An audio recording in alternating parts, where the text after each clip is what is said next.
मालेगाव शहरामध्ये वाढत्या मोटरसायकल चोरीच्या घटनांना आळा घालण्यासाठी नाशिक ग्रामीण पोलिसांनी मोठी कारवाई केली आहे.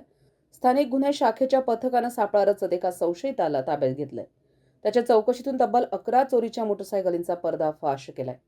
मालेगाव शहरातील जाफरनगर परिसरात चोरीची मोटरसायकल घेऊन संशयित येणार असल्याची गुप्त माहिती पोलिसांना मिळाली. माहितीच्या आधारे पोलिसांनी सापळा रचून संशयिताला ताब्यात घेतलं. ताब्यात घेतलेल्या मुदस्सीर अहमद जमील अहमद उर्फ मुदस्सीर वायरमन वय वर्ष 30 राहणार जाफरनगर मालेगाव याची चौकशी केली असता त्याने सुरुवातीला पोलिसांना उडवाउडवीची उत्तरं दिली. मात्र पोलिसी चौकशीत त्यानं साथीदार मुज्जू फिटर राहणार नूरबाग मालेगाव याच्यासोबत मोटरसायकल चोरल्याची कबुली दिली.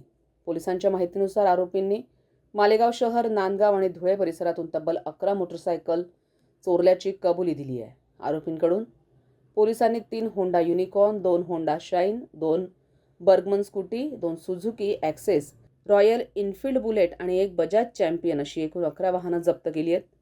या वाहनांची अंदाजे किंमत 5,90,000 रुपये असल्याचं पोलिसांनी सांगितलंय.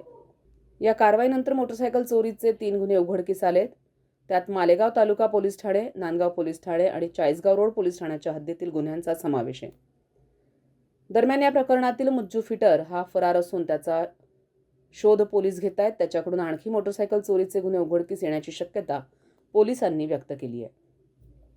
जप्त करण्यात आलेली चोरीची वाहनं मालेगाव तालुका पोलीस ठाण्यात आणण्यात आली आहेत. मालेगाव शहर किंवा ग्रामीण भागातून ज्यांची मोटरसायकल चोरीला गेली आहे त्यांनी वाहनाची कागदपत्र घेऊन पोलीस ठाण्याशी संपर्क साधावा असं आवाहन करण्यात आलंय. तसंच नागरिकांनी जुनी मोटरसायकल खरेदी करताना तिची मूळ कागदपत्र, नंबर प्लेट आणि वाहन मालकाची पूर्ण पडताळणी केल्याशिवाय वाहन खरेदी करू नये असंही पोलिसांनी स्पष्ट केलंय. स्वस्त दरात किंवा संशयास्पद नेमप्लेट लावून वाहन विक्री करणारा कोणी आढळल्यास तत्काळ पोलिसांशी संपर्क साधण्याचं आवाहन करण्यात आलंय. मोटरसायकल चोरी करणाऱ्यांवर पोलिसांचा दणका बसला असला तरी फरार आरोपींपर्यंत पोहोचून आणखी किती चोरीचे गुन्हे उघडकीस येतात याकडे आता लक्ष लागलंय. संविधान न्यूज, मालेगाव.